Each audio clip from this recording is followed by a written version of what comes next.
Hoy, en Literatura para Todos, Agafia, de Anton Chekhov. Durante mi estancia en el distrito de S, había visitado a menudo los huertos de Dubov, donde vivía el campesino Sapka Stukach, o simplemente Sapka. Aquellos huertos eran mi lugar preferido para los días de pesca que yo llamaba general, de esos que, cuando sales de casa, no sabes ni el día ni la hora en que volverás, y cargas hasta con el último aparejo y abundantes provisiones. A decir verdad, no me atraía tanto la pesca como el despreocupado vagar, comer a cualquier hora, charlar con Sapka y los largos ratos cara a cara con las calladas noches de verano. Sapka era un joven de unos 25 años, alto, guapo y sano como el pedernal. Se le tenía por persona juiciosa y lista. Sabía leer y escribir. Raras veces probaba el vodka, pero como trabajador, aquel hombre joven y sano no valía ni una moneda de cobre. Junto a la fuerza, por sus músculos recios como cuerdas, corría una pereza pesada, invencible. Sapka vivía, como todos los de la aldea, en una isba propia. Disponía de un pedazo de tierra, pero que ni araba ni sembraba, y no se dedicaba a oficio alguno. Su vieja madre vivía de la caridad, y él, como los pájaros del campo, por la mañana no sabía qué iba a comer al mediodía. No es que le faltara voluntad, energía o compasión por su madre, sino que sencillamente no sentía apego por el trabajo, ni veía en él provecho alguno. Toda su persona emanaba un aire casi de despreocupación y una pasión innata, casi artística, por vivir de balde, de brazos cruzados. Y cuando su cuerpo joven y sano se sentía llamado físicamente a poner a trabajar los músculos, Sapka se entregaba, por corto tiempo, a alguna ocupación libre, pero absurda, como la de afilar estacas que no servían para nada o jugar con mujeres a ver quién corría más. Su postura preferida era la concentrada inmovilidad. Era capaz de pasarse horas enteras quieto en el mismo sitio mirando a un punto fijo. Y cuando se movía, era por un arranque de inspiración, pero solo si se le presentaba la oportunidad de hacer un movimiento veloz, impetuoso, agarrar por la cola a un perro corriendo, arrancarle un pañuelo a una mujer o saltar un ancho foso. De modo que no es de extrañar que, con tanto ahorro de movimientos, Sapka fuera más pobre que las ratas y viviera peor que el paria más solitario del lugar. Con el tiempo se le acumularon los impuestos, y entonces el consejo de la aldea destinó al joven y sano Sapka a un cargo más propio de un viejo, el empleo de guarda y de espantapájaros de los huertos comunales. Por mucho que se burlaran de él, por verse tan prematuramente en la condición de anciano, Sapka no se inmutaba lo más mínimo. Aquel puesto tranquilo y cómodo para la contemplación inmóvil era el más acorde con su modo de ser. Una vez estaba yo con Sapka durante un hermoso atardecer de mayo. Recuerdo que yo me hallaba echado sobre una manta rota y gastada, junto a una cabaña que despedía un denso y sofocante olor a hierba seca. Con las manos bajo la cabeza, miraba al frente. A mis pies, en el suelo, había un horcón de madera. Más allá, se recortaba la negra mancha de Kutka, la perrita de Sapka, y a no más de 4 pasos, la tierra se desplomaba por la orilla abrupta de un riachuelo. Acostado como estaba, no podía ver el agua. Divisaba solo las puntas de los juncos, que se apretujaban a este lado del río, y el borde sinuoso, como si lo hubieran roído a la orilla opuesta. Lejos del río, sobre una oscura colina, como jóvenes perdices asustadas, se apiñaban las isbas de la aldea en que vivía mi Sapka. Tras la colina languidecía la aurora de la tarde. No quedaba más que una franja púrpura pálida, y aún ésta se iba recubriendo de diminutas nubecillas, como la ceniza cubre las brasas.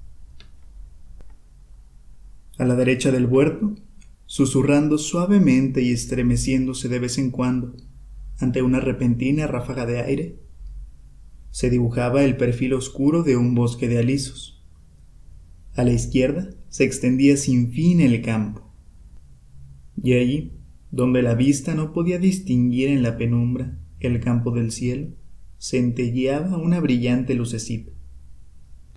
Apartado de mí, se sentaba Sapka, que, con los pies cruzados a la turca y la cabeza baja, miraba pensativo hacia Kutka.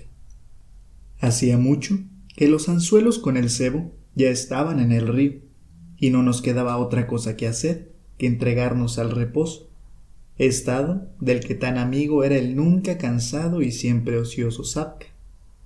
El crepúsculo aún no se había apagado del todo, y la noche de verano envolvía la naturaleza con una caricia tierna y adormecedora. Todo se detenía en el primer sueño profundo. Solo un pájaro nocturno, desconocido para mí, lanzaba en el bosque, lenta, perezosamente, un sonido largo y nítido, que parecía articular la frase: «¿Tú ves a Nikita?», y al instante se repetía a sí mismo: «Veo, veo, veo». «¿Por qué no cantarán hoy los ruiseñores?», pregunté a Sapka. Este se volvió lentamente hacia mí. Los rasgos de su cara eran grandes pero precisos, expresivos y suaves, como los de una mujer. Luego, con sus ojos tímidos y pensativos, miró hacia el bosque, hacia el juncal. Sacó del bolsillo un caramillo, se lo colocó en la boca y comenzó a silbar como la hembra del ruiseñor. Al instante, como en respuesta a sus trinos, en la otra orilla lanzó su llamada un rascón. «Ahí lo tiene al ruiseñor», se mofó divertido Sapka. «Ras, ras, ras, rasca como un clavo, y aún se creerá que canta». «A mí que me gusta ese pájaro», le dije, «¿sabes? El rascón cuando migra no vuela, sino que corre por el suelo. Solo vuela al cruzar los ríos o los mares, pero todo lo demás lo hace andando». «Mira el zorro», murmuró Sapka mirando con respeto hacia donde gritaba el rascón. Sabiendo cómo le gustaba a Sapka que le contaran historias, le expliqué todo cuanto sabía del rascón y había leído en los libros de caza. Del rascón pasé sin darme cuenta los viajes migratorios. Sapka me escuchaba atentamente, sin pestañear, y en todo el rato no dejó de sonreír. «¿Y qué tierra creerán que es más la suya los pájaros?», me preguntó. «¿La nuestra o la otra?». «La nuestra, claro está. Aquí es donde nace el propio pájaro, y donde tiene a sus crías. Aquí está su patria, y vuela a otra solo para no helarse del frío». «Curioso», dijo Sapka estirándose. «Hable de lo que hable uno, todo resulta curioso. Ahora de un pájaro, luego de las personas, o de este pedrusco. Todo tiene su ciencia. Ah, si hubiera sabido, señor, que iba a venir usted hoy, no le habría dicho a una mujer que viniera aquí hoy. Me ha pedido que la dejara venir». «Por favor, no voy a ser un estorbo», le contesté. «Hasta puedo irme a dormir al bosque». Lo que faltaba. No se habría muerto por venir mañana. Si al menos viniera y se quedara sentadita escuchando. Pero esta no hace más que babear. Con ella delante no hay modo de hablar como Dios manda. «¿Esperas a Daría?», le pregunté, después de un silencio. «No, hoy me lo ha pedido otro. Esa gafia Strelchija». Sapka dijo aquello con voz acostumbrada, abúlica y algo sorda, como si hablara del tabaco o de un plato, pero yo, de la sorpresa, di un brinco. Yo conocía a Agafia. Era una campesina aún muy joven, de unos 19 o 20 años. Casada no haría más de un año con un guardarrajas, un muchacho joven y bien plantado. Ella vivía en el pueblo, y el marido todas las noches venía del ferrocarril a dormir a casa. «Muchacho, todas esas historias tuyas de faldas van a acabar mal», comenté con un suspiro. «¿Qué remedio?». Y después de pensar un momento, Sapka añadió: «Sí se lo tengo dicho, pero no hacen caso. Las muy bobas no se escarmientan. Hubo un silencio. Entretanto, la oscuridad era cada vez más densa y los objetos perdían sus contornos. Al otro lado de la colina, la franja del ocaso ya se había apagado del todo y las estrellas se veían cada vez más claras y luminosas. El chirrido melancólico y monótono de los grillos, la llamada del rascón y el chillido de la codorniz no perturbaban el silencio de la noche. Al contrario, acentuaban aún más su monotonía. Se diría que no eran los pájaros y los insectos, sino las estrellas que nos miraban desde el cielo, las que cantaban y hechizaban nuestro oído. El primero en romper el silencio fue Sapka. Con calma volvió los ojos de la negra Kutka a mí y dijo: «Veo que se aburre usted, señor. Vamos a cenar». Y sin esperar mi respuesta, se arrastró sobre el vientre hacia el interior de la cabaña. Allí empezó a revolver haciendo temblar toda la choza, como si fuera una hoja. Luego se deslizó hacia el exterior, y frente a donde me encontraba, colocó mi vodka y una escudilla de barro. En el recipiente había unos huevos cocidos, tortas de centeno con tocino, pedazos de pan negro y algo más. Bebimos de un vasito curvo que no sabía tenerse en pie y nos pusimos a comer. La sal era gorda, gris las tortas, grasientas, sucias, y los huevos elásticos, como la goma. Y en cambio, qué sabroso estaba todo. «Vives como un pobre diablo, pero tienes de todo», dije señalando la escudilla. «¿De dónde sacas todo esto?» «Las mujeres me lo traen», soltó en un mugido Sapka. «¿Y por qué te lo traen?» «Pues porque sí, porque sienten pena». No solo el menú de Sapka, sino también sus ropas mostraban las huellas de esa pena femenina. Así, aquella tarde me fijé que llevaba un cinturón de estambre nuevo y una cinta de una escarlata brillante de la que colgaba sobre su cuello, sucio, una crucecita de cobre. Yo conocía la debilidad que el bello sexo tenía por Sapka y sabía lo poco que le gustaba hablar a Sapka de ese tema, de modo que no proseguí mi interrogatorio. Además, no era buen momento para hablar. Kutka, que estaba pegada a nosotros, esperando pacientemente algún bocado, de pronto aguzó las orejas y se puso a gruñir. Se oyó un lejano y entrecortado chapoteo. «Alguien viene por el río», dijo Sapka. Al cabo de unos 3 minutos, Kutka gruñó de nuevo y lanzó un sonido parecido a la tos. «¡Ch!», le mandó su amo. En la penumbra resonaron sordos unos pasos temerosos, y de entre los árboles apareció la silueta de una mujer. La reconocí a pesar de la oscuridad. Era Agafia Strelchig. La mujer se acercó tímidamente a nosotros. Se detuvo respirando con dificultad. Estaba sofocada no tanto por la caminata, como lo más probable, por el miedo y la desagradable sensación que cualquiera experimenta al atravesar un río de noche. Al ver junto a la cabaña a 2 hombres en lugar de uno, lanzó un débil grito y dio un paso atrás. «Ah, ¿eres tú?», soltó Sapka llenándose la boca con una torta. «Yo soy», balbuceó la mujer dejando caer al suelo un atillo y mirándome de reojo. «Jacob le manda saludos y me ha pedido que le traiga, pues esto, con algo para usted». «¿A qué mentir? ¿Con qué Jacob?», se mofó Sapka. «No hay por qué. El señor ya sabe que has venido. Siéntate, que serás nuestra invitada».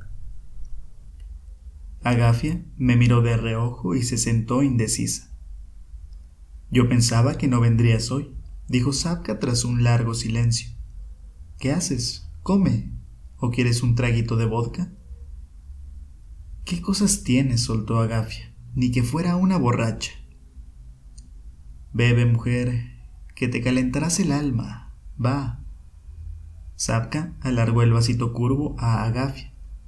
La mujer bebió lentamente y, sin llevarse nada a la boca, solo lanzó un fuerte soplido. «A ver, ¿qué has traído?», prosiguió Sapka, desatando el latillo y dando a su voz un aire displiciente y burlón. Es más fuerte que ellas, eso de traer algo. Ah, pastas y patatas. ¡Qué bien viven!, exclamó en un suspiro volviéndose hacia mí. En toda la aldea solo a ellos les quedan patatas del invierno. En aquella oscuridad yo no veía el rostro de Agafia, pero, a juzgar por el movimiento de sus hombros y de la cabeza, me parecía que no apartaba los ojos de Sapka. Para no ser el tercero en discordia, decidí irme a dar un paseo, y me levanté. Pero en aquel instante, en el bosque, de pronto, un ruiseñor lanzó 2 notas bajas de contralto. Medio minuto después, soltó un trino alto y temblón, y, tras probar de aquel modo la voz, comenzó a cantar. Sapka se alzó de un salto y prestó atención. «Es el de ayer», dijo. «¡Quieto!», y de improviso echó a correr en silencio hacia el bosque. «¿Qué te hace?», grité hacia él. «Déjalo». Sapka agitó una mano con gesto de hacerme callar y desapareció en la oscuridad. Cuando quería, Sapka era un cazador y un pescador maravilloso, pero también en eso gastaba su talento tan inútilmente como su fuerza. Era perezoso para hacer las cosas como las hacen los demás, pero se entregaba con toda su pasión de cazador a realizar los trucos más absurdos. Así, por ejemplo, los ruiseñores no los cazaba si no era con las manos. Pescaba lucios con escopeta de pedrigones, o se podría pasar horas enteras en el río poniendo todo su empeño en pescar un minúsculo pececillo con un gran anzuelo. Agafia, al quedarse sola conmigo, carraspeó y se pasó varias veces la palma de la mano por la frente. El vodka comenzaba a hacerle efecto.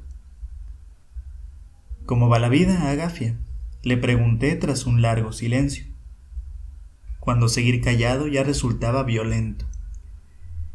«Bien, a Dios gracias. Pero usted, señorito, no se lo cuente a nadie», añadió de pronto en un susurro. Bueno, la tranquilicé. «De todas maneras, tienes un valor, Agafia, y si Jacob se entera, no se va a enterar. ¿Y si se enterara? No, llegaré antes que él a casa. Ahora está en el ferrocarril. Volverá cuando haya dado paso al tren correo, y desde aquí se oye el tren».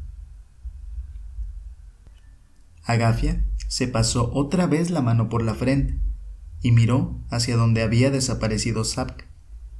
El ruiseñor cantaba. Un ave nocturna pasó volando bajo, casi a ras del suelo, y, al vernos, se estremeció, batió las alas y se dirigió hacia el otro lado del río. Al cabo de poco, el ruiseñor enmudeció, pero Sapka no volvía. Agafia se levantó, dio unos pasos intranquila y se sentó de nuevo.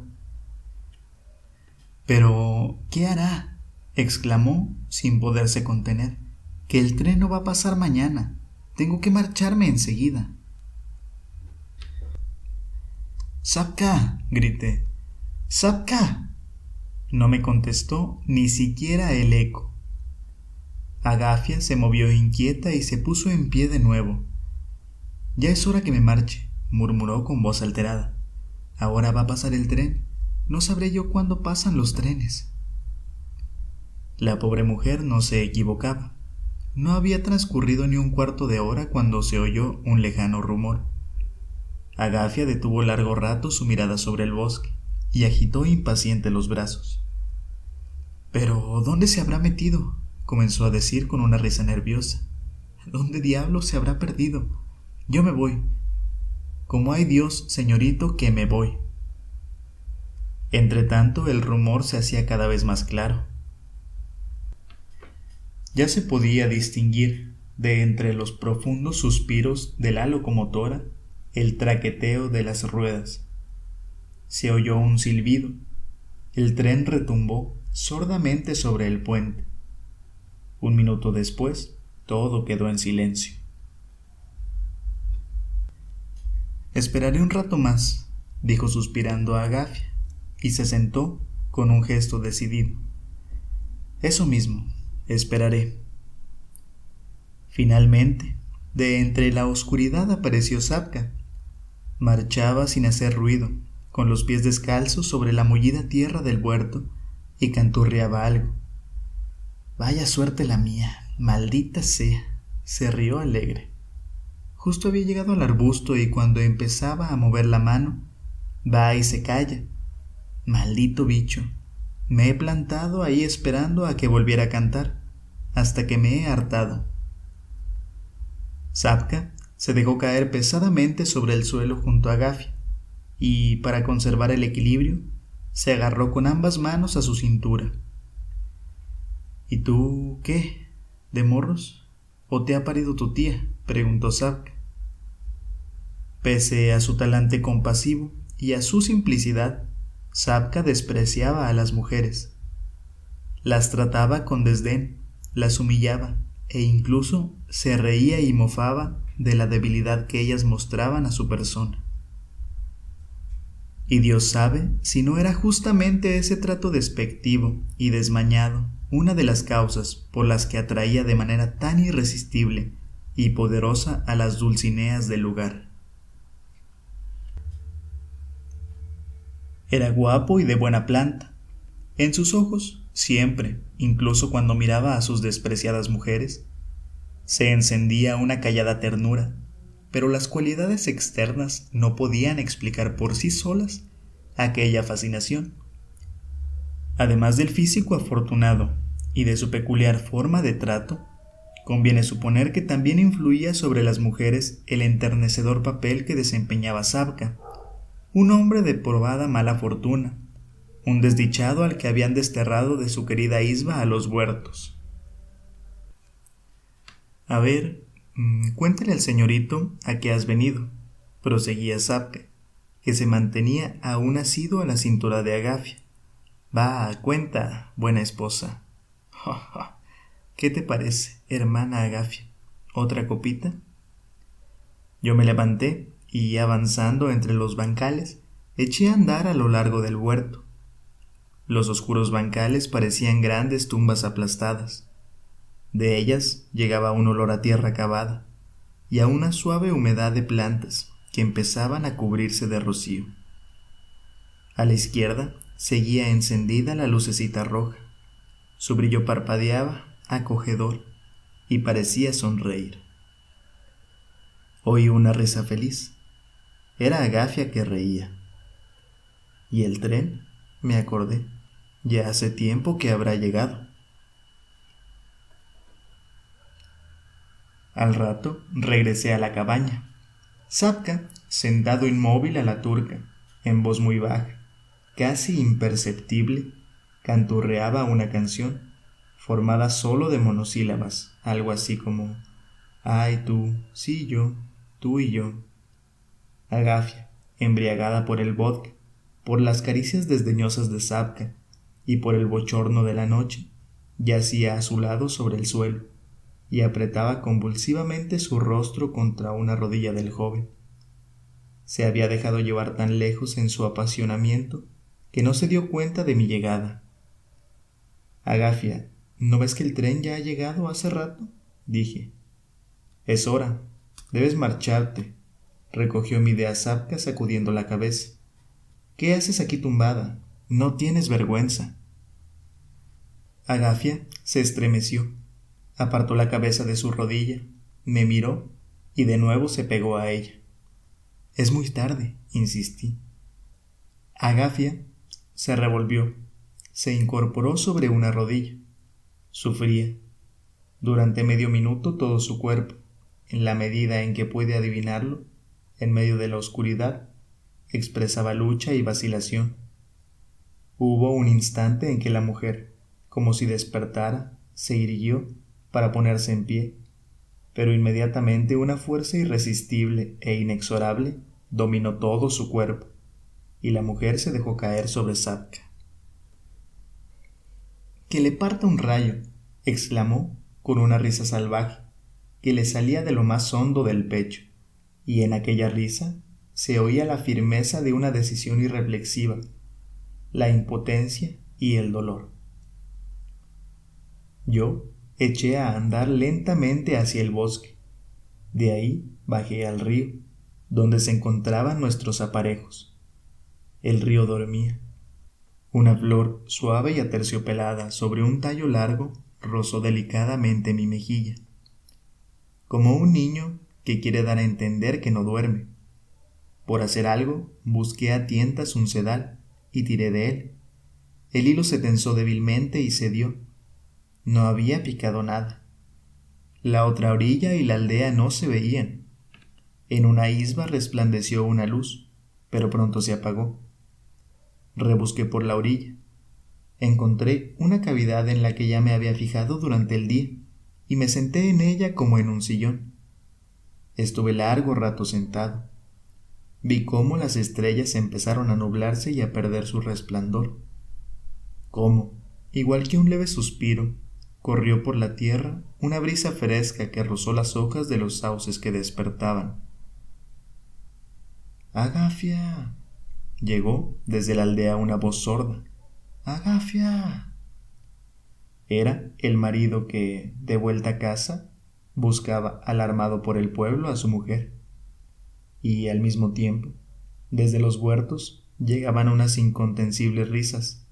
La mujer, ajena a todo y embriagada, se esforzaba por compensar, con la dicha de unas horas, el tormento que le esperaba. Me dormí. Cuando desperté, Sapka, sentado junto a mí, sacudía levemente mi hombro. El río, el bosque, las dos orillas, los árboles y el campo, todo, verde y lavado, se bañaba en la brillante luz de la mañana. A través de los finos troncos de los árboles chocaban contra mi espalda los rayos del sol recién salido. «¿Así es como pesca usted?», me preguntó burlón Sapka. «Bah, levántese». Me levanté. Me desperecé dulcemente y mi pecho, despierto, comenzó a beber con avidez el aire húmedo y fragante. «¿Agafia se ha ido?», pregunté. «Ahí la tiene», me indicó Sapka en dirección al vado. Miré y vi a Agafia, arremangándose la falda, desarreglada, con el pañuelo que se le caía de la cabeza. Estaba atravesando el río. Parecía que casi no pisara el suelo. «La gata sabe de quién es la carne que se ha comido», murmuraba Sapka, entornando los ojos al mirarla. «Va con la cola entre las piernas. Qué pillas son como las gatas, y asustadizas como liebres. No se fue ayer la boba como le decíamos, y ahora va a recibir lo suyo, aunque yo tampoco me salvo de esta en el distrito. Otra vez me van a sacudir por culpa de esas».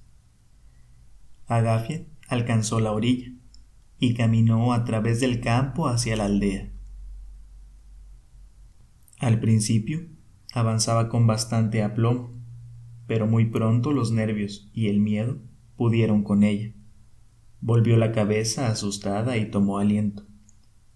«No va a tener miedo», comentó con una triste sonrisa Sapka, mirando la encendida franja verde que se dibujaba en la hierba, cubierta de rocío, tras los pasos de Agafia.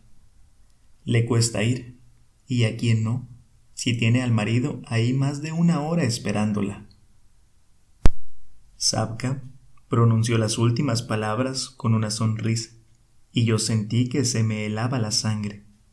En la aldea, junto a la última isba sobre el camino, estaba Jacob, que miraba fijamente hacia la mujer que iba a su encuentro. No se movía, estaba quieto como un poste. ¿Qué pensaría mientras la miraba? ¿Qué palabras había preparado para recibirla? Agafia se detuvo un momento. Miró de nuevo hacia atrás, como si esperara ayuda de nosotros, y echó otra vez a andar. Nunca, hasta entonces, había visto una manera de andar como aquella, ni entre los borrachos, ni entre los que no bebían. Agafia parecía retorcerse por la mirada del marido. Marchaba, ora haciendo eses, ora sin moverse del lugar, doblando las rodillas y abriendo los brazos, ora retrocediendo. Tras dar unos 100 pasos, volvió a mirar atrás y se sentó. «Escóndete al menos tras un arbusto», me dirigí a Zabka. «En cuanto te vea el marido...» «De todos modos ya lo sabe. ¿Con quién ha estado Agafia? Al huerto por las noches no se va a buscar coles, ya se sabe». Le miré la cara.